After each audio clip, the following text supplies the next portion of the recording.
Tigo. Tapi kita berpikir, apa yang membuat agama ini sempurna? Kesempurnaan apa yang kita raih dari agama ini? Ada 3 konsepnya.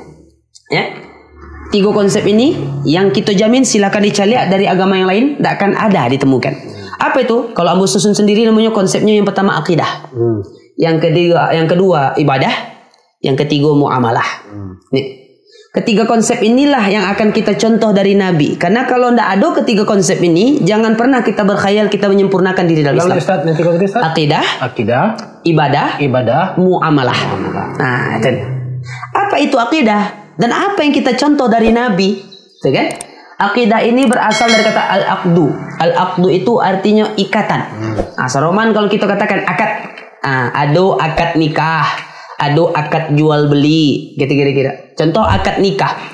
Apa bedanya seorang laki-laki mohon maaf yang menggauli seorang perempuan sampai hamil, lantas hidup bersama dengan orang yang sama-sama menggauli seorang perempuan hidup bersama, tapi dimulai dengan akad. Bedanya akad kan? Tipis saja akad. Karena di situ kan ada akad nikah. Apa syaratnya? Yang pertama ada mempelai laki-laki, ada mempelai perempuan, ada maharnya, ada saksinya di situ, walinya di situ, dan ada di situ orang yang akan menikahkan. Nah, apa bedanya? Bagaimana hukumnya? Ya sama-sama mohon maaf, sama-sama nio untuk berumah tangga, sama-sama ingin merasakan nikmat dunia yang diperbolehkan oleh Allah. Bedanya nanti orang yang tidak punya akad tuh, yang tidak punya ikatan di kantor kuah, lahir anaknya, maka status anak tadi sebagai anak haram. Karena apa? Hubungan mereka dilandasi dengan zina tanpa ikatan kepada Allah.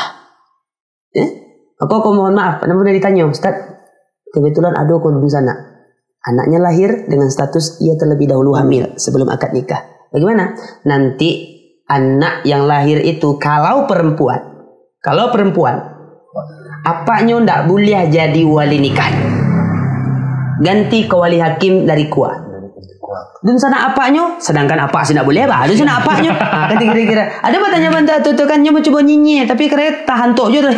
Ya. Kalau apanya ndak boleh dan sana apanya bakunya bazar. Ya sedangkan bapaknya kontan sih ndak boleh. Ya, apa boleh bakunya. Kira-kira. Lah, digantikan wali hakim. Kok mengareh jo apanya Ustaz? Kami kan lah nikah tu tercatat nama kami tapi dah disetia kan di Pak Kuah. Kami gol dulu baru perayaan. Kira-kira. Ada kira-kira ya? Maka nanti rantai status anak yang tidak disahkan agama kan jalan terus. Anak perempuan nanti lahir lagi anaknya, kebetulan cucunya perempuan, kebetulan tidak berhaknya jadi wali, tidak sah secara agama.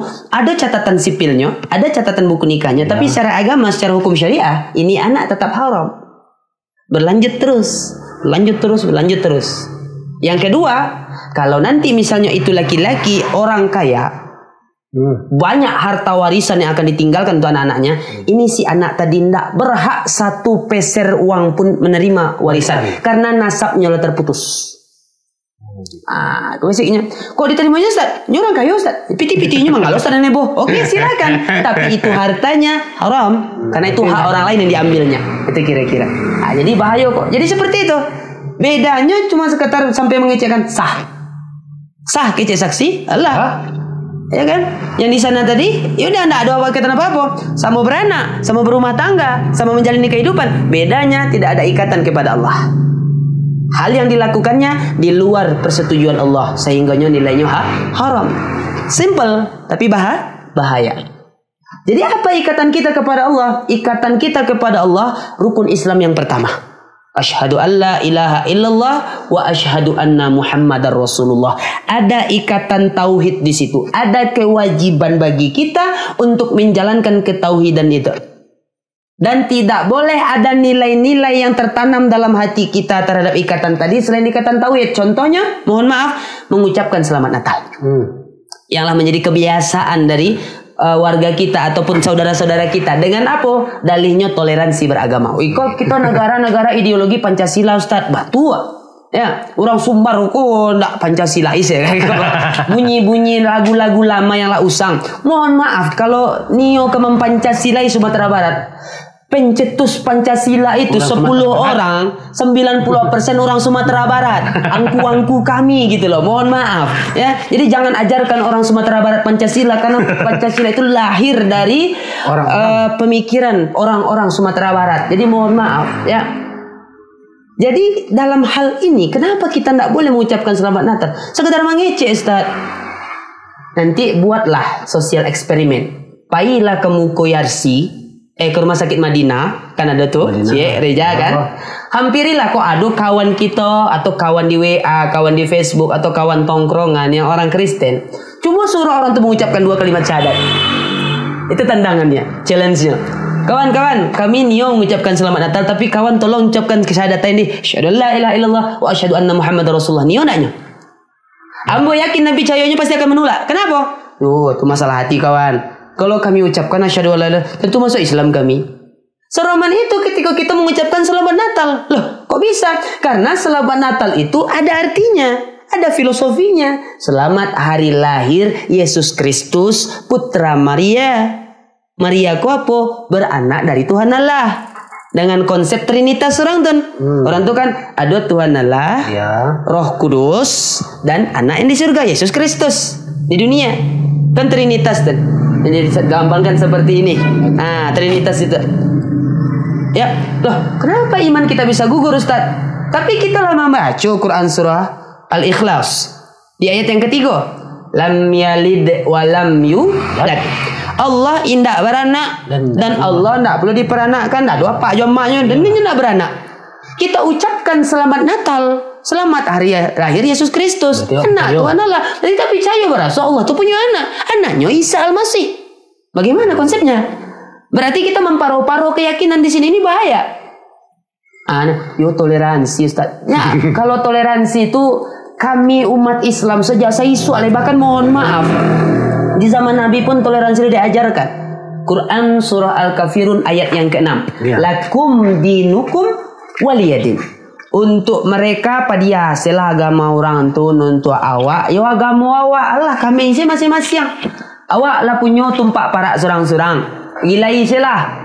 Nan para awak berasiakan para orang tu kok diberasi kok indak. Kadang itu bakal rancak-rancaan menggilai para orang. Para awak rimbu. Nah, mohon maaf sekali lagi ya, bukan ambo ingin menghadirkan kontroversi.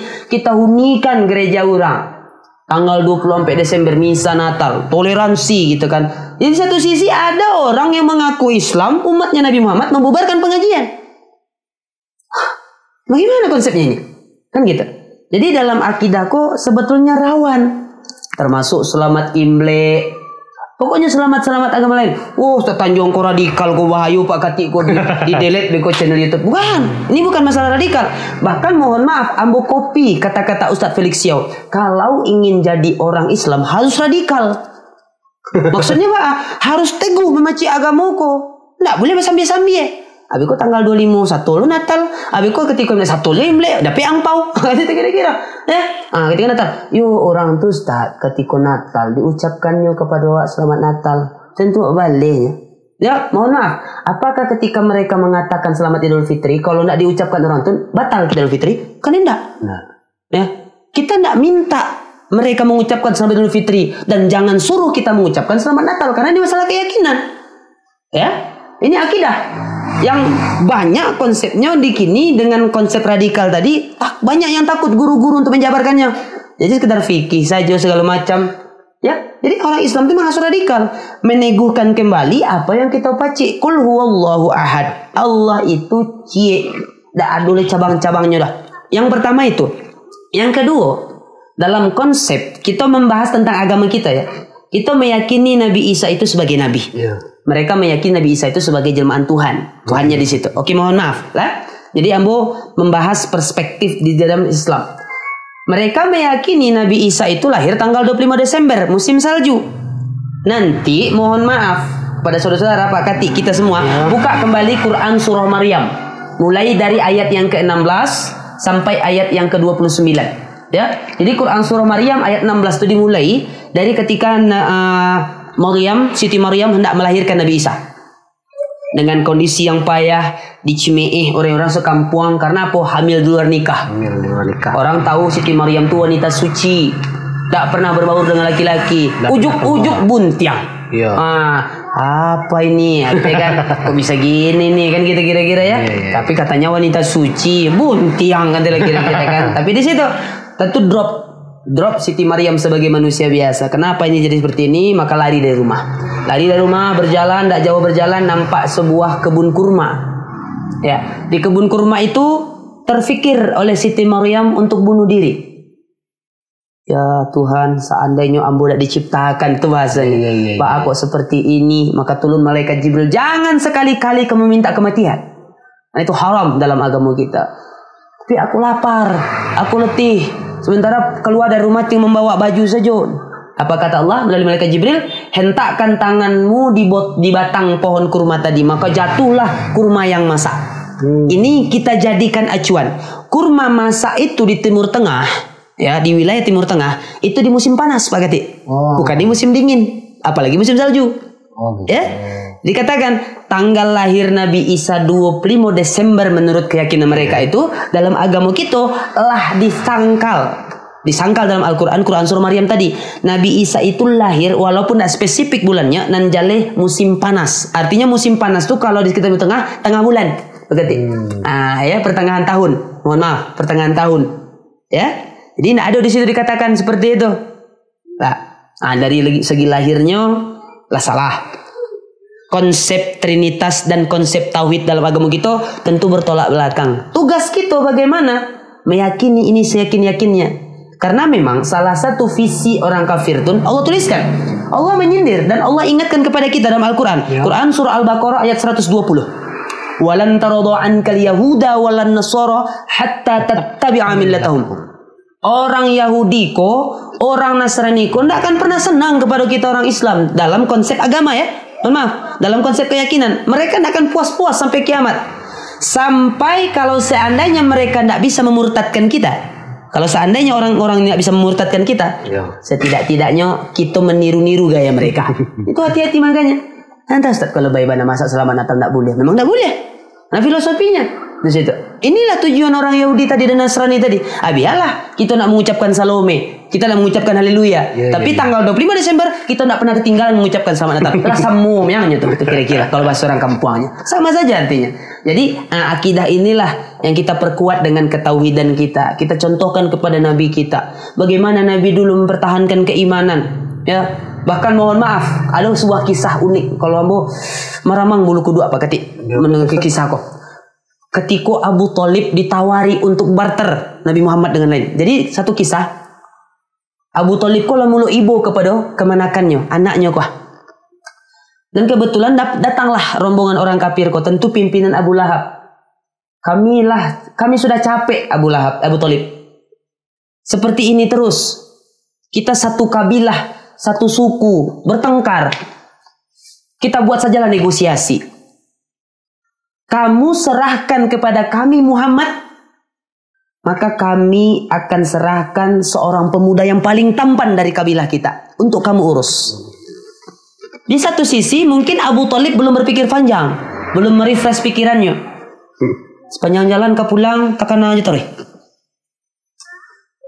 Muhammad, bantu aku bahannya. Paman ibu kepada kamu.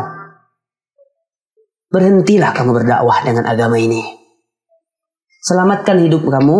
Normalkan saja kehidupan seperti biasa lagi. Jangan lagi mengemban tugas dakwahnya. Apa jawaban Nabi? Itu jawaban yang kalau seandainya kita resapi dengan iman Pak Ketik, mungkin mengalir air mata kita. Wahai pamanku yang paling aku sayang.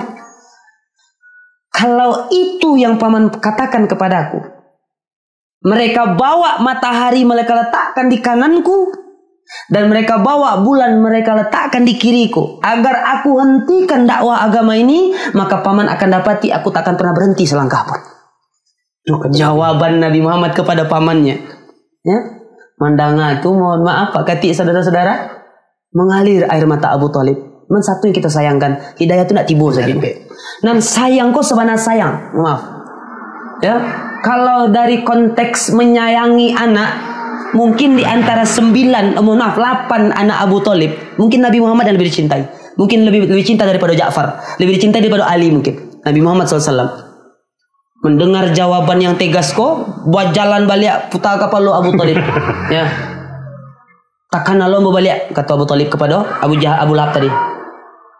Aku berikan anakku kepada kalian. Kalian ganti dengan laki-laki yang tampan. Laki-laki yang tampan ini akan aku beri makan. Aku beri kehidupan. Sementara aku tahu anak kami berikan kepada kalian untuk kalian bunuh. Nah, kalau mak di kalian saya. Kira-kira bahasanya. Ya, ada kira-kira tadi. Itulah saking bagaimana nilai ketahuidan Nabi. Maka dikatakan rembulan dan matahari didatangkan gitu. Dan kedua, ketika Nabi hendak hijrah. Kok kisahnya kan? Kisah itu. Malam hari. Serombongan sahabat lah pergi semuanya. Tinggal Nabi dengan beberapa sahabat. Termasuk Abu Bakar dan Ali di situ. Malam hari. Jadi Nabi tidak berangkat di sini. Dan Nabi tahu. Sasaran utama dari proyek itu adalah membunuh Nabi SAW. Ya. Jadilah berkumpul lah para ahli-ahli pedang di sekitar rumah Nabi di situ. Dan tahu di dalamnya. Abu Bakar, Ali tak tahu. Baraso di rumah Allah dikepung. Jadi Nabi berwasiat, siapa sekarang yang punya keimanan yang kuat yang akan menggantikanku di atas tempat tidurku? Kalau Ustaz Tanjuang di sini mungkin biarlah mupai sila nabinya. Nah, nyum pakai sila kan kalau gitu kan. Dengan keimanan saat ini gitu, tapi ke anak ado, istri ado gitu kan. Kehidupan masih panjang. Inilah nilai tauhid saudara-saudara. Tidak ada imbalan. Tidak ada catatan sejarah. Oh, Ali itu dibayar 100.000 dinar di Abu Bakar untuk lalu di depan Nabi. Tidak pernah ada. Bahkan nyawanya diancam di situ. Jadi taruhan di situ. Dengan ketauhidan tadi. Itu nilai tauhid tadi itu. Tidak goyah dengan pedang. Tidak goyah dengan godaan-godaan yang lain. Ali siap untuk tidur di depan Nabi. Di tempat tidurnya Nabi untuk menggantikan Nabi. Jadi singkat cerita, Nabi keluar. Bahkan ada riwayat mengatakan Nabi taburkan dulu abu di sekitaran orang pernah tadi tertidur, terlelap. Jalan Nabi dengan Abu Bakar berangkat, tinggal Ali. Tersentak, dilihat rumah agak kosong. Tapi dia ada satu orang di tempat tidur, mungkin itu Muhammad. Ketika tidak dihunuskan, disingkirkan selimutnya, Ali. Akhirnya tidak jadi dibunuh. Kenapa? Kalau Ali dibunuh, ikut anaknya Abu Talib. Abu Talib itu pimpinan suku Quraisy saat itu. Perang kok guys. Gitu ya. Mati Ali, anak membunuh pun satu mati pasti itu. Banyak panjang ceritanya kok. Bahkan jadi perang saudara. Itu kehebatannya. Itu kalau bukan karena tauhid, itu berat. Itu yang kita. Kini kita tidak dihunus pakai pedang. Ya, kita tidak diancam dibunuh. Dalam kajian-kajian guru kita disuruh menyemarakkan masjid. Menaikkan nilai-nilai Al-Quran. Itu yang kita teguhkan sekali lagi. Untuk pemuda-pemuda contohnya. Dengan kehidupan hedonisme saat ini gitu kan. Nggak punya Android yang kelas tinggi. Malu gitu segala macam. Ya, gaul. Ya, mohon maaf. Kita lihat dengan fasilitas-fasilitas saat ini. Adik-adik kami yang ada di sini sekarang. Banding dengan kita dulu berkata ya. Kalau kini kok tidak tahu jawaban adobrandly.com. Kalau kami dulu cari Airpool, cari Airpal, menangih-nangih tuh sebalik nagari bercari. Kenapa? Sekampuang kadang berdua orang punya. Nah, kamu cari 30 orang. Allah a'lam bishawab. Kalau dikenang masa-masa itu berkati masya Allah luar biasa tuh. Ya? Jadi kini pesan kita terhadap akidah kita, kuatkan kembali nilai-nilai kita. Jangan ragu-ragu menyemarakkan masjid, menyemarakkan surau. Yang itu ibunya. Bahkan Abu dengan beberapa pengurus masjid di Kecamatan Matur. Kami ini ya Ustaz, wiridku seminggu sekali. Dibuatlah 5 balik hari sekali. Kenapa? Kalau kami buat 5 balik hari sekali, jamaah tidak ada. Ya, jamaah kosong. Kadang malu kami ke Ustaz. Sebetulnya bukan pengurus malu ke Ustaz. Orang yang tidak hadir sebetulnya malu ke Ustaz. Kira-kira ya. Nah, jadi itu salah satu konsepnya. Konteksnya bagaimana kita memperingati Maulid Nabi ini. Kita contoh akidah dan kekuatan akidah Nabi dan sahabat-sahabat seiswa terhadap Islam kok. Ya. Karena satu sisi tidak ada yang lebih dicintai sahabat dan terutama Nabi tentunya dulu. Selain Allah Subhanahu wa Ta'ala. Inilah nilai akidah tadi. Ikatan tadi. Ya. Dan jangan kini seperti mohon maaf kita lihat banyak orang yang rela murtad karena cinta. Perempuan-perempuan yang pindah agama karena cinta kepada laki-laki. Laki-laki yang mohon maaf pindah agama karena perempuannya beda agama, nikah di luar negeri gitu kan. Nah kalau Nabi tahu, gua apalagi sampai Umar bin Khattab tahu disai kepalanya kok. Mati salah kalian karena cinta, karena manusia kalian pindah agama. Itu kita kira. Jadi konsepnya yang pertama yang kita contoh itu akidah, kekuatan ikatan kita kepada Allah Subhanahu wa taala. Itu kira-kira. Yang kedua, kita masuk konteksnya konteks ibadah. Ya. Apa itu ibadah? Ya. Jadi ibadah itu kata Imam An-Nawawi rahimahullah, segala amalan yang mendatangkan kebaikan kepada para pelakunya dan kemudian Allah meridhoi amalan tersebut. Itu yang disebut sebagai ibadah. Tapi lebih jelasnya Allah tuangkan dalam Quran surah Az-Zariyat ayat 56. Apa kata Allah? "Wa ma khalaqtul jinna wal insa illa liya'budun." Ambo tidak menciptakan jin, ambo tidak menciptakan manusia kecuali untuk beribadah. Apa yang kita contoh dari Nabi? Salah satunya, salah satu contoh yang paling penting apa tuh? Salat. Karena konsepnya sudah kita syahadat, kita memang harus melakukan salat. Ya. Ada sebuah analogi, mohon maaf apa pentingnya salat tadi itu. Ya lah, merelakanlah pipet ambo. Kita katakanlah, ini analogi ya untuk kita semua. Kita katakan pipet ini agama yang kita peluk saat ini, Islam. Ya, ini agama yang kita peluk. Kita memeluknya, kita memegangnya dengan 5 rukun yang kita sebut sebagai rukun Islam. Syahadat, salat, puasa, zakat, haji. Naik haji bagi yang mampu. Kita genggamlah agama ini dengan rukun 5 yang tadi. Oh, kebetulan Pak Kati tidak naik haji. Nya tidak pernah sampainya mati, tidak pernah naik haji. Mungkinnya tidak mampu. Maka dalam haji disebutkan, ya, haji itu konsepnya mampu. Dan mampu itu yang bagaimana? Disebutkan oleh ulama kita, ada kekuatan kemampuan kita untuk kita bawa ke Mekah. Ada hal yang kita tinggalkan di rumah. Jangan sampai beko angku tua pak tu nanya haji bininya ndak baju rumah do, anaknya ndak sekolah ndak ada piti ditinggalkan do. Hanya gengsi saja, aku mohon maaf saja pak. Memang yakin kita benar-benar mampu, silakan haji. Kalau ndak kan ada konsep Ustaz Adi Dayat umroh sedep. Ya, setidaknya pernah kita pijakkan kaki kita di tanah haram. Itu doa ambo. Salah satu doa yang sampai saat ini lu dijabah. Gimana tahu dari podcast ini kan? Aduh, kira-kira nih namanya cali naik umroh kan ambo. Mana kamu lah insyaallah. Cara boleh. Itu kira-kira masyaallah. Ya Allah a'lam bishawab. Nah, haji mungkin nyo tak mampu. Dan tak ada kemampuan untuk itu. Agama masih rancak saja tapaci. Nyo ndak zakat Ustaz. Pakati nyo ndak zakat. Mungkin ketika nanti kita masukkan metode zakat fitrah sampai malam ke-30 Ramadan sampai takbiran, memang sabana ada nak dizakati. Jangankan untuk zakat, untuk makan besok pagi saya bingung. Bahkan mohon maaf, di hari yang ke-30 atau hari ke-29 itu ndak ada yang dimakan untuk berbuka. Ya kayaknya. Maka dalam Islam tidak jadi masalah, bahkan inyo yang akan dizakati. Inyo bergelar sebagai mustahik zakat. Aman. Oh, inyo nak puasa Ustaz? Islam tapi nak puasa. Ada 2 kemungkinan. Mungkin inyo sedang sakit atau dalam perjalanan jauh. Tidak ada kemampuan untuk melakukan puasa. Allah katakan, "Faman kana minkum maridan aw 'ala safarin fa'iddatun min ayyamin ukhra." Siapa yang demam, siapa yang perjalanan jauh 83 km jarak musafirnya, salatnya bisa dijamak, boleh nak puasa. Fa'iddatun min ayyamin ukhra, ganti di lain hari. Punya utang juga. Ramadan tak puasa, nanti sudah Ramadannya mengganti puasanya. Aman. Zakat, haji, zakat dan puasa tidak dikerjakan. Tidak masalah. Katakan, kebetulan Ustaz inyo tidak sholat Ustaz. Sudahlah inyo tidak haji, tidak lo puasa, tidak lo zakat, tidak lo zakat, tidak lo puasa. Bertambah cik, tidak sholat. Jatuh agama tadi. Masih ada ibu jari. Kalau lah sholat tadi, ibu jari tetap terkembang juga. Kalau nilai sholat tadi tidak dikerjakan, maka tidak ada penopang ibu jari itu. Ibu jari terpaksa terbuka. Pandai tangan awal untuk aku.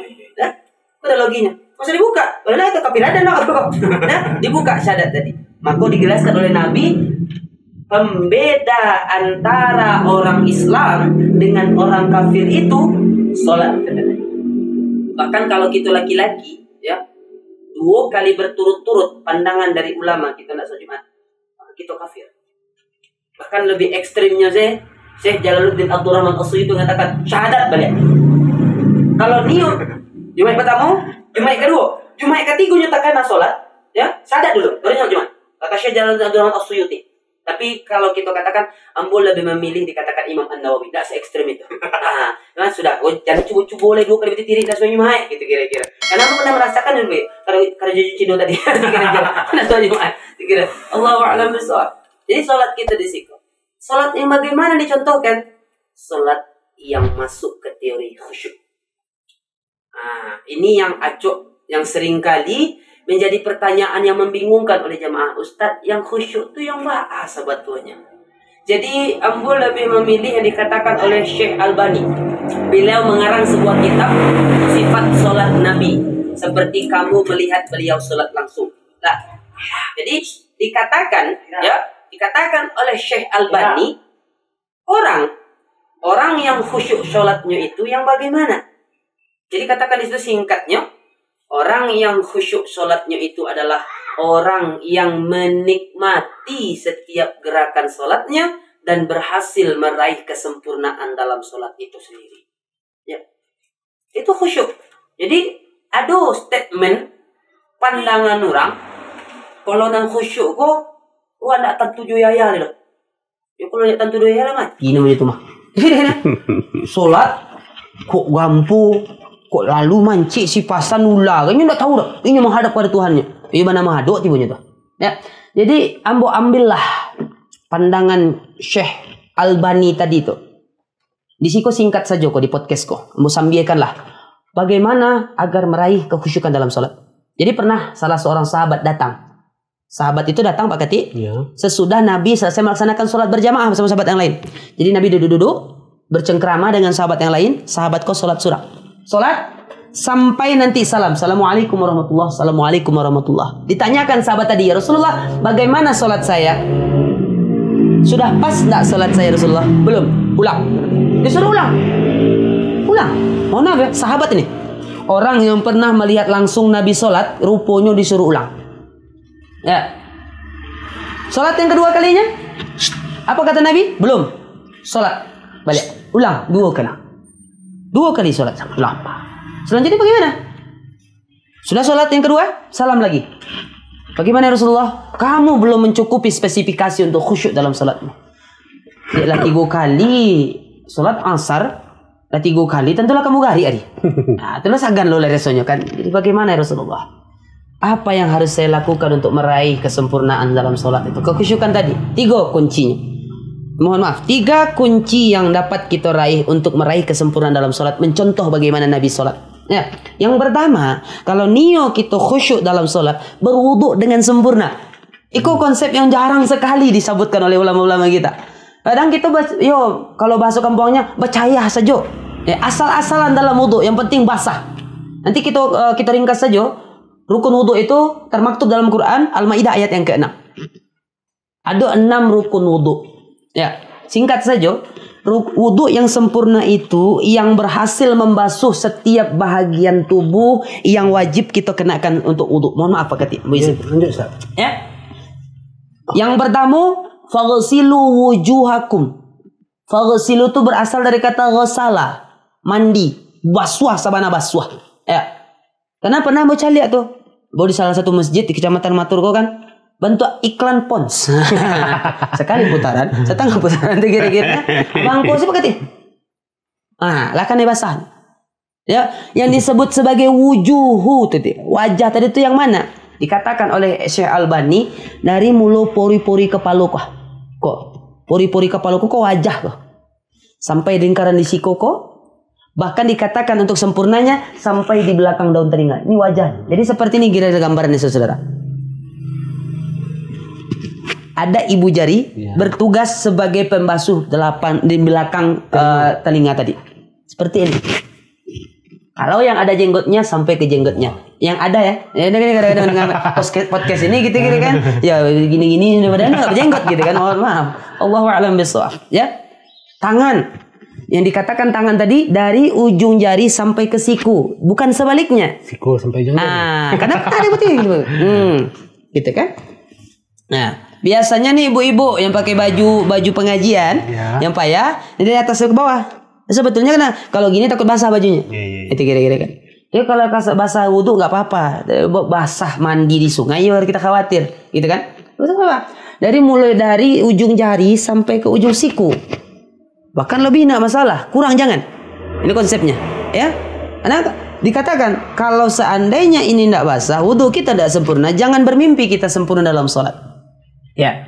Yang ketiga, kepala.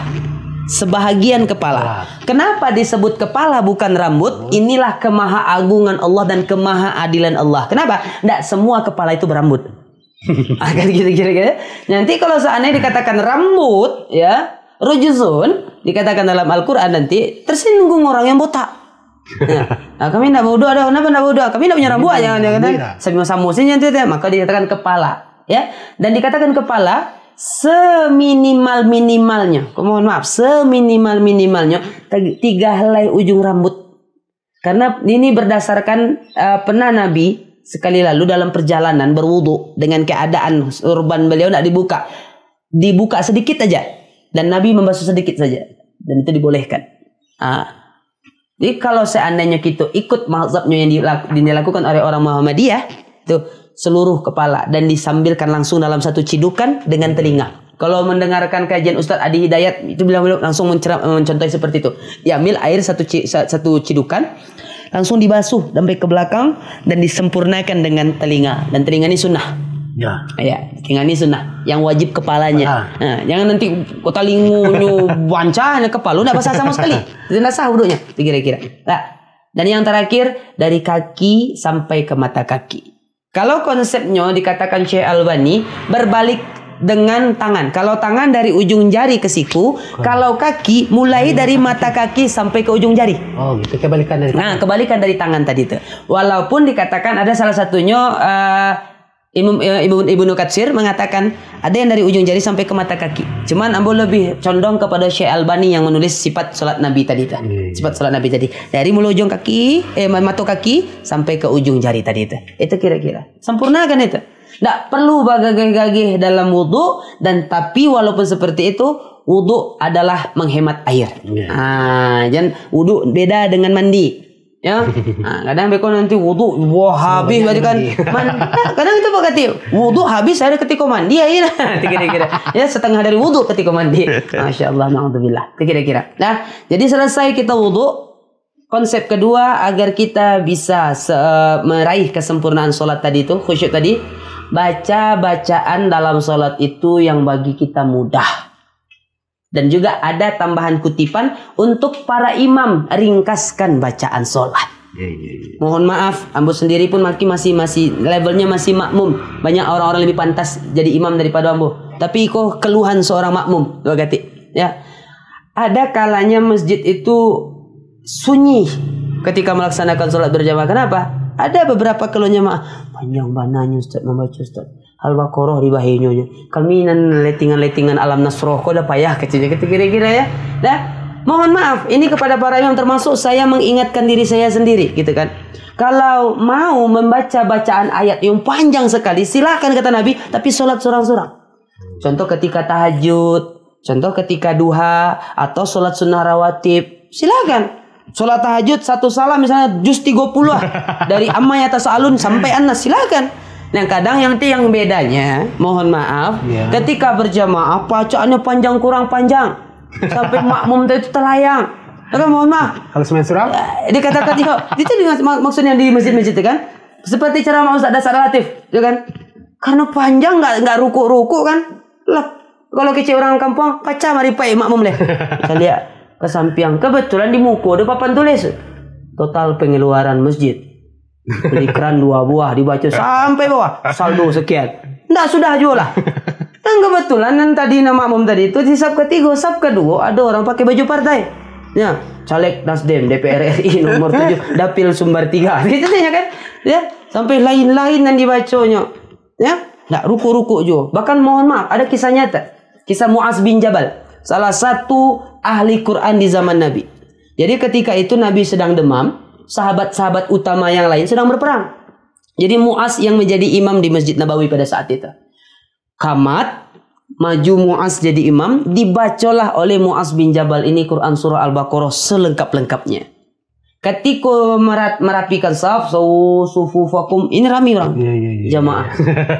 dibacanya Quran surah Al-Baqarah sampai nanti ketika duduk tasyahud akhir sampai salam Muaz bin Jabal dicari Assalamualaikum warahmatullahi. Hilang saudaranya jemaah tadi makmum tadi. Assalamualaikum warahmatullahi. Ya sebenarnya pulang saudaranya. Berteriaklah Muaz bin Jabal, munafik kalian semua.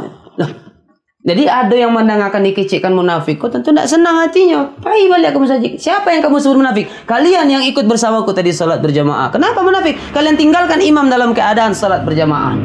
Siapa yang menyuruh kamu panjang-panjang-panjangnya? Nabi yang mencontohkan. Nah, ayo kita bandingkan siapa yang munafik. Kata makmum tadi. Pergilah utusan 2 orang makmum tadi bersama dengan Muaz menemui Nabi. Ya Rasulullah, mereka munafik. Lah, terkejut Nabi. Kenapa disebut munafik? Dia yang munafik ya Rasulullah. Lah, jadi mana yang munafik ini kata Nabi kan? Ada apa sebenarnya? Coba jelaskan. Saya menjadi imam menggantikan engkau ya Rasulullah. Saya jadi imam, saya baca bacaan dalam solat seperti yang kamu baca. Saya mencontoh apa yang kamu baca. Jadi alasan kalian kenapa? Ya Pak, halo kami ya Rasulullah menggigit. Langsingkan tua kami, hanya kami kan kira-kira. Mohon maaf. Muaz, kenapa kamu lakukan seperti itu? Saya mencontoh kamu ya Rasulullah. Kamu Muaz sahabat saya dan saya Rasul. Mereka bukan. Kamu kuat kamu baca. Kalau saya bacakan apapun bacaan dalam Al-Quran karena iman kamu beda dengan mereka. Ya, ketika mereka maka disinilah asbab tadi hadis tadi itu bacaan diringkaskan untuk menenangkan jamaah. Jangan sampai beko ketika dibaca ayat apa kati tadi batu-batu. Kode-kode panjang ya. Iya, kode-kode panjang. Tiba-tiba tuh men saudara di belakang beko dak kuat. Nah, jadi baca bacaan salat itu yang paling ringan. Contoh ketika ruku, Allahu Akbar, posisi punggung 90 derajat. Kalau tidak biasa 90 derajat, diagakkan kata Nabi, kalau diletakkan air di kudu awak, tidak tumpah. Diletakkan air segelas di antara punggung dengan pundak kita kok, itu airnya nggak tumpah. Itulah ruku yang sempurna dikatakan Nabi. Ya. Apa yang dia baca? Kalau biasanya orang Muhammadiyah, anak-anak MDA kita subhanakallahumma rabbana wa bihamdika Allahumma ghafirli. Yang di MDA tarbiyah subhana rabbiyal azimi wa bihamdi. Bahkan ada dikatakan oleh Imam Hanafi subhana rabbiyal azim saja tok 3 kali subhana rabbiyal azim subhana rabbiyal azim subhana rabbiyal azim. Lah, sah. Yang mana rasanya yang membuat kita nyaman? Yang membuat kita rasanya tenang dalam membacanya? Silakan dibaca, tidak jadi masalah. Ya, yang bedanya tidak dibaca apa-apa, ya ini batal sholat kita. Gitu kira-kira. Lah. Jadi yang kedua, baca bacaan dalam sholat itu yang paling mudah dan paling ringan. Dan yang terakhir, tumakninah, tertib dan teratur. Pesan untuk kembali para imam tadi itu, untuk makmum-makmum kita agar sholatnya tenang, nyaman dan mencapai kekhusyukan. Sholatnya jangan kancang-kancang bana pulo. Bantu Valentino Rossi membawa motor. Ya, 23 rakaat sholat tarawih 7 menit, masya Allah. Ya, Allah Akbar, Bismillahirrahmanirrahim, Amin, Allah. Nanti gitu ya. Kamu kadang heran, itu videonya bertahun-tahun yang lalu, tapi mereka kan, kenapa bisa? Dari mana konsep sholat seperti ini? Ya, ini salah gitu. Ya, bahkan mohon maaf pernah mau lihat cuplikan videonya, ada imamnya katakan tidak ada syariah yang kami langgar. Padahal berpikir, ayolah raun-raun ke puncak lawang gitu kan, bodoh kan itu jatuh ke bertiga gitu. Ya, mohon maaf, kenapa? Tidak ada nilai syariah rukun yang dilanggar. Tumakninahnya tadi dilanggarnya, terburu-buru. Konsep tumakninah ini tidak terlampau kancang-kancang bana pulo, tidak lo lambek-lambek bana pulo. Aku ini mohon maaf saja kan. Bismillahirrahmanirrahim. Kalau khawatir ya makmumnya. Alhamdulillahi rabbil alamin.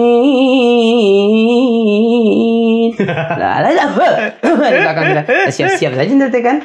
Tidak terlampau lama sehingga membuat kekhawatiran, tidak terlampau cepat sehingga tidak membuat kegaduhan. Jadi di tengah-tengah seperti itu, santai tapi pasti.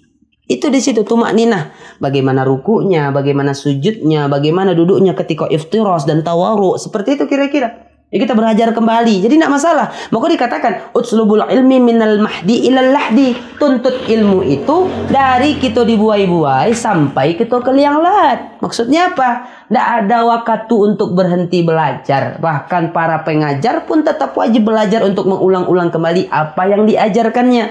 Maka membaca ketika buku tuntunan sholat tun, kadang ada yang remen.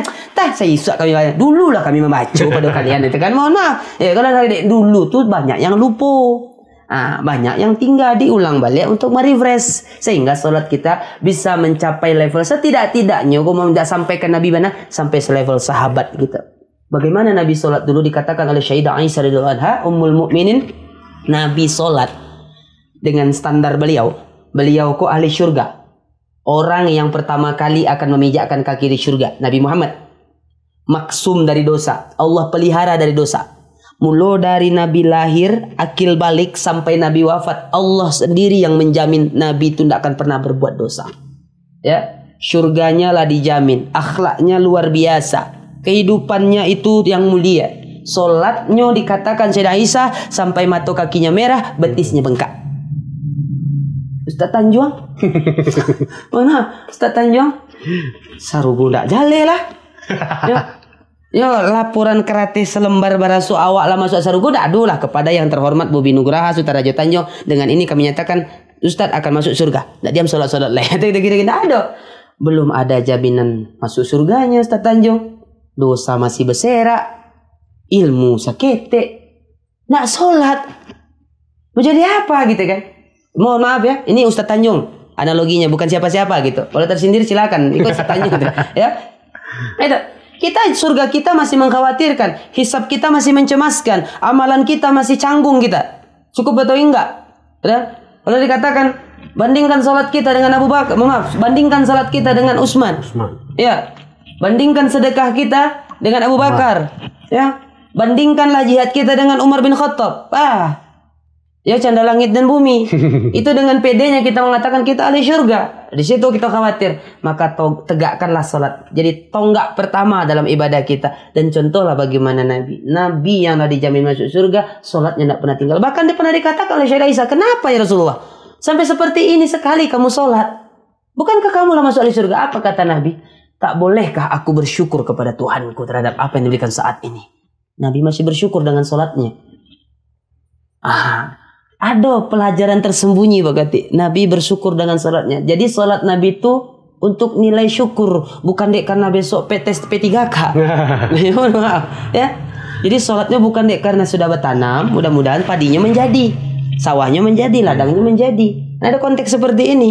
Orang yang mulu salat, mendadak salat karena ada maksud tujuan duniawi. Pertanyaannya, kalau nanti tujuan dunia ini tidak tercapai, masihkah dia salat? Maka betul lah dikatakan wasta'inu bis sabri was shalah. Al-Baqarah 44 sampai 45. Wasta'inu bis sabri was shalah. Minta tolong kepada Allah dengan sabar dan salat. Fa innaha lakabiratun illa 'alal khashiin. Salat ini berat kata Allah. Allah sendiri menjamin salat itu berat. Berat salat itu kecuali bagi orang-orang yang khusyuk. Yang mana yang khusyuk?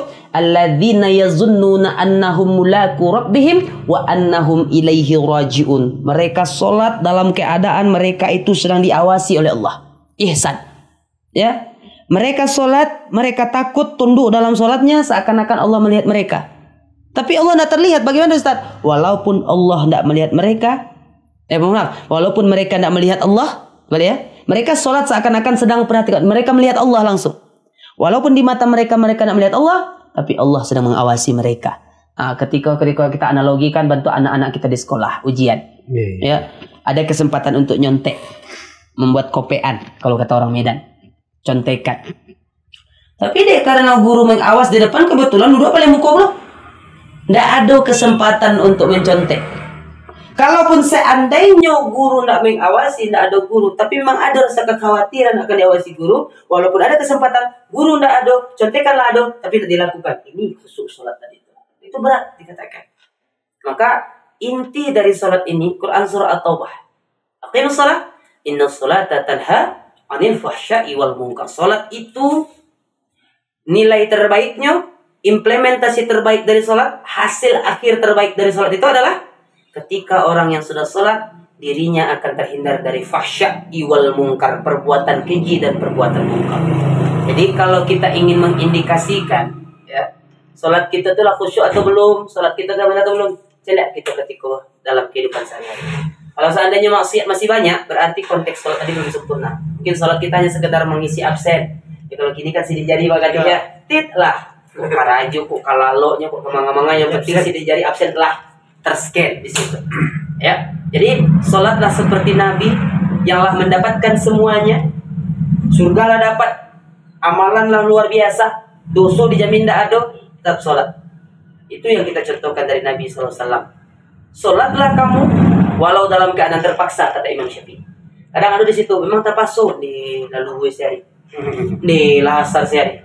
Nih sebentar aku dan ada orang ngakopi yang jebur lahazat lo maghrib orang. Ada seperti ini. Ini kata Imam Syafi'i diberikan nasihat. Sholatlah kamu walaupun terpaksa. Paksa dirimu untuk sholat. Mudah-mudahan lambat laun maka yang terpaksa itu akan menjadi terbiasa.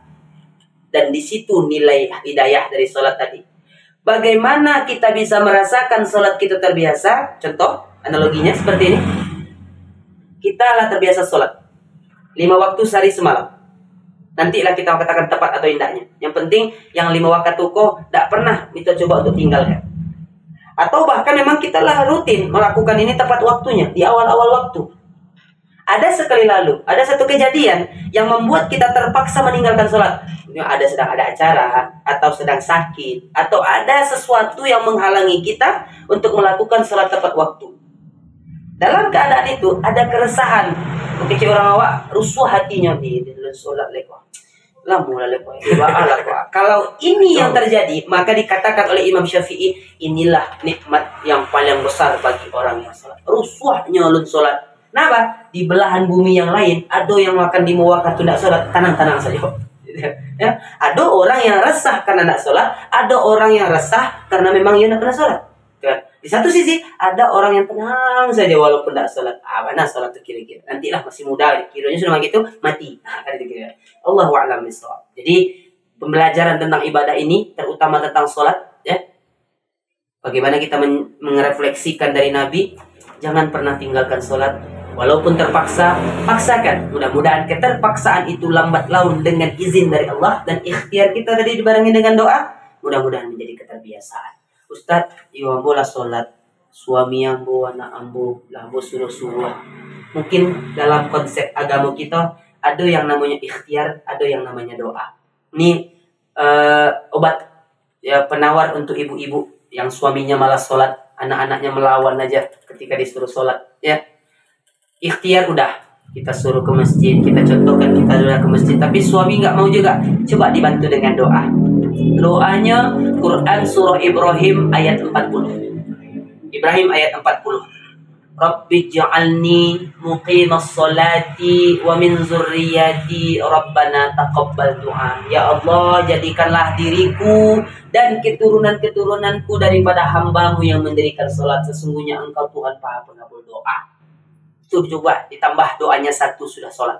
Rabbi ja'alni muqimas salati wa min zurriyati Rabbana taqabbal du'a. Cari di Quran surah Ibrahim ayat yang ke-40. Mudah-mudahan dengan ikhtiar dan doa tadi, kita yang awalnya malas sholat, remehkan sholat, dengan kajian yang kita lakukan ini, kita sama-sama dengarkan ini, mudah-mudahan lambat laun kita terbiasa untuk sholat, dan sholat inilah yang akan menyelamatkan hidup kita nanti di akhirat nanti. Amin ya rabbal alamin. Dan yang terakhir, konsep muamalah. Kalau ibadah tadi Pak Kati, itu hablum minallah, hubungan kita kepada Allah. Kalau muamalah ini hablum minannas, hubungan kepada sesama manusia dengan manusia. Ya. Jadi kita katakan manusia ini kan makhluk sosial Pak Kati. Makhluk yang membutuhkan orang lain untuk bertahan hidup. Tak ada manusia di atas dunia ini yang bisa bertahan hidup satu orang saja. Nggak perlu bantuan dia, duitku banyak. Nggak perlu bantuan dia, segala macamnya udah ada di rumah ini. Ya, tidak pernah ada dalam sejarah catatan dari kapanpun manusia yang mampu berdiri hidup sendiri. Semuanya saling membutuhkan. Maka dikatakan dalam agama kita, kalau tadi ibadah dan juga akidah, konsepnya tegas. Tak boleh dipercampur baurkan dengan orang-orang kafir. Di sini Islam muncul sebagai agama yang tolerir. Ya, kenapa? Di dalam Islam, hubungan dengan orang kafir pun tetap ada. Disebut dengan muamalah. Contohnya apa? Ada orang Cina di Bukit Tinggi. Kita beli barangnya, boleh. Tak jadi masalah. Ini orang kafir itu tak peduli, tak urusan dengan kekafirannya. Dia punya barang, kita punya uang. Beli, boleh, halal. Ya. Asalkan uang kita halal gitu ya. Oke, uang korupsi nggak boleh, haram tuh kira-kira ya. Dia punya uang, kita punya barang. Misalnya dia beli rempah-rempah kepada kita. Kalau di Lawang beli saka, orang Cina beli saka. Jangan diterima pitinya orang Cina tuh, salah. Iya kok udah bekas judi slot pitinya tuh Ustaz. Mencipnya tuh pitinya tuh segala macamnya. Kita enggak ada urusan di situ. Itu urusannya kepada Tuhannya, itu kepada Allah. Saya contoh, kita membeli barang berarti dengan piti chip lah tadi katakan. Atau yang mencip piti ya. Ya. Lah, dapet jackpot, dapet piti, balanjo ke Pak Kati, beli kertas HVS 10 lembar pakai uang chip. Dan Pak Kati, uang judi kok awak tahu kamu ke judi. Kok uang chip lah HVS habis. Enggak masalah. Uang yang Pak Kati terima kok dengan basic Pak Kati sebagai berniaga dan perniagaannya halal untuk ibu, untuk anak-anak enggak masalah. Yang jadi masalah orang yang punya PT chip tadi itu yang membeli HPS dengan uang chip. Dosa. Ya. Dan kedua, HPS itu untuk apa? Untuk beraja anaknya. Ilmu anaknya tidak berkah. Ya, ilmu anaknya tidak berkah. Misalnya contoh, ini untuk HPS beli untuk skripsi. Skripsinya tembus, ia jadi orang besar. Hasil dari hasil judi tadi. Keberkahan dari yang didapat tidak dapat. Nilainya haram. Seperti itu. Jadi orang yang menerima PT tidak masalah. Yang punya masalah orang yang punya PT. Nah, di situ. Karena pernah ada beberapa kawan seperti itu bertanya. Awak tahu Ustaz, penjudi besar tuh BT. Togel. Kalau di Medan togel namanya. Ya. Diterimanya balanjo Ustaz. Awak perlu PT. Tapi diterimanya awak tahu tuh PT togel. Orang udah awak. Nanti kita tidak ada masalah di pedagang tadi itu. Karena konsep kita menjualkan barang kita. Insya Allah tidak jadi masalah. Ya, kalau bantu tuh mohon maaf. Tidak ada orang bisa mengalihkan dari tunjuk cek-cek. Ya, tahu kita orang Islam. Kami tidak menerima uang haramnya ini. Ya, takutnya cuma 10% orang punya PT halal kan. Jangan berarti haram. Gak laku jualan kita kan. Yang jadi masalah kita yang mencari sumber dana tadi. Di situ. Jadi kita mau amalah. Ya. Termasuk yang paling disuruh Nabi, kita contohkan Nabi tidak pernah berbuat masalah kepada orang-orang yang paling dekat. Kalau analogi ini tetangga. Ya.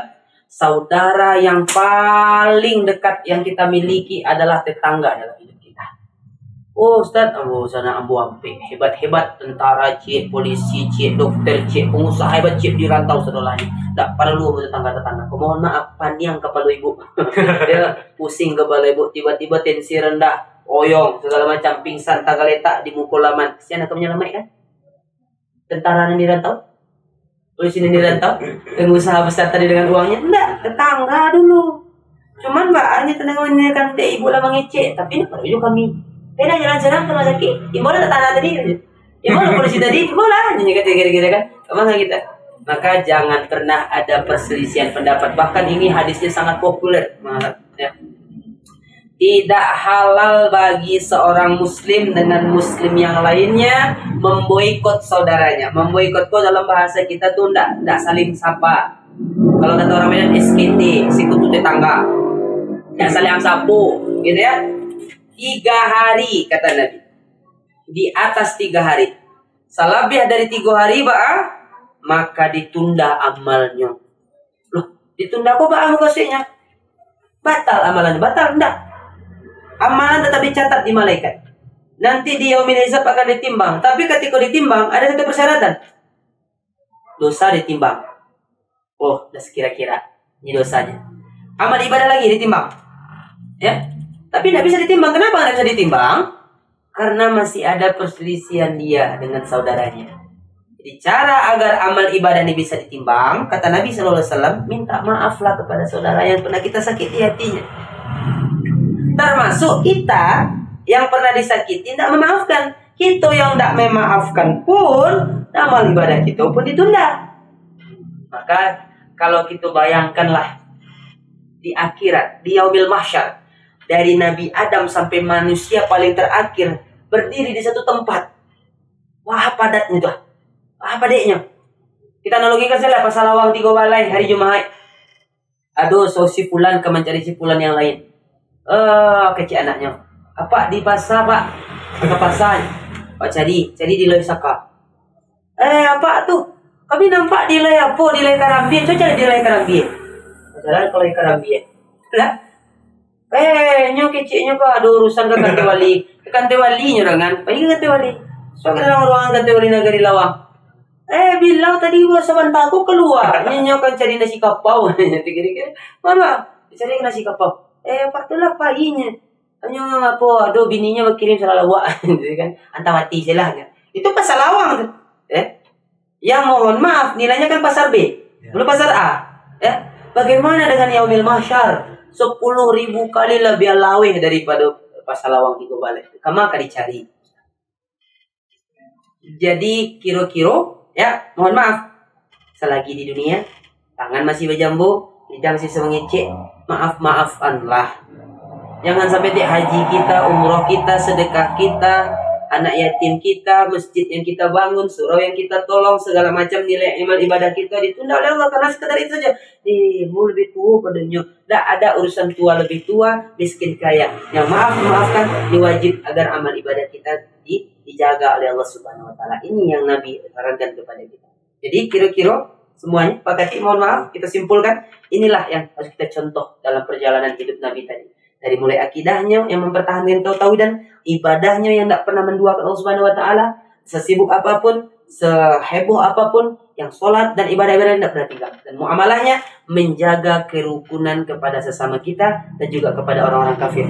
Ya, dikatakan oleh Nabi SAW, umat Nabi Muhammad itu asyidda'u 'alal kufar ruhama'a bainahum. Quran surah Al-Fath ayat 29. Mereka berkasih sayang terhadap sesama mereka dan tegas terhadap orang kafir. Tegas dari nilai tauhidnya tadi, berkasih sayang kepada sesama tetangganya, diringan samu di jinjang, barik samu di pikua. Salurah salabuah satapian. Insya Allah kalau kita contoh Nabi Muhammad, karena ini contoh yang terbaik, mudah-mudahan dari peringatan Maulid Nabi dan podcast yang luar biasa ini, mudah-mudahan luar biasa istimewa ini, mudah-mudahan menjadi wasilah kepada kita agar kita lebih mencintai Nabi kita, mengikutkan semua jejak langkah Nabi kita, karena satu tujuan kita. Nabi begitu mencintai kita. Kecintaan Nabi digambarkan ketika beliau sakaratul maut. Beliau dipeluk oleh Sayyidah Aisyah, diusuk di bahasnya sedang diurut-urut kakinya oleh Fatimah dan dikelilingi oleh sahabat utama. Tapi ketika di stamina terakhir, di nafas terakhir, siapa yang beliau sebut?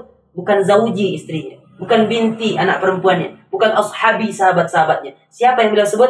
Kita. Ummati, ummati, ummati. 3 kali. Jadi setidak-tidaknya rasa cinta itu kita balas dengan mengikuti jejak beliau, memperbanyak sholawat kepada beliau. Mudah-mudahan sunnah-sunnah yang berusaha kita ikuti setiap hari, sholawat yang kita teruskan setiap hari menjadi kebiasaan dalam lidah kita, kelak akan menjadi wasilah dan menjadi alasan dari Allah untuk mengumpulkan kita kembali. Di dunia kita berkumpul dengan orang-orang kita cintai, di akhir nanti kita berkumpul dengan orang-orang kita cintai itu bersama Rasulullah di syurga Firdaus. Amin ya rabbal alamin. Mungkin ini kira-kira Pak Katib dengan saudara-saudara sekalian, sahabat Pak Katib Antoni, yang bisa saya sampaikan. Sekali lagi yang ingatkan, saya masih manusia biasa. Dikatakan Ustadz belum pantas-pantas betul jadi Ustadz, mana masih belajar, masih banyak yang harus dikorek-korek lagi, masih banyak wawasan yang harus ditambah. Mudah-mudahan dari yang sedikit yang sama-sama kita bahas ini dapat menjadi amal ibadah untuk saya menyampaikan, dan menjadi amal jariah untuk kita bersama, sehingga kita bisa menjadikan hidup kita lebih baik lagi. Mungkin lebih dan kurang saya sekali lagi mohon maaf. Kepada Pak Katib saya ucapkan terima kasih yang sebesar-besarnya atas kesempatan yang langka ini. Mudah-mudahan ini yang pertama Pak Katib ya, dan bukan yang terakhir. Insyaallah. Itu kira-kira. Sudahi. Assalamualaikum warahmatullahi wabarakatuh. Waalaikumsalam warahmatullahi wabarakatuh. Terima kasih banyak Ustaz. Sama-sama Pak Katib. Itulah bincang-bincang kita yang tentang perjalanan hidup atau kelahiran Nabi Muhammad SAW. Ini insyaallah Ustaz, kalau ada pertanyaan nantinya dari apa yang kita sampaikan, nanti insyaallah kalau ada pertanyaan kita bikin videonya lagi Ustaz. Insyaallah. Jadi itulah bincang-bincang kita, semoga ada manfaat terutama bagi kita ini. Dari ilmu yang telah disampaikan dari Ustaz kita tadi. Jadi terakhir kepada teman-teman semuanya yang belum menekan tombol subscribe, silakan untuk menekan tombol merahnya untuk menemukan channel YouTube saya ini, dan tombol lonceng untuk mendapatkan informasi terbaru dan terupdate dari channel YouTube Antoni Desain Group. Terakhir, wabillahi taufiq wal hidayah. Assalamualaikum warahmatullahi wabarakatuh. Waalaikumsalam.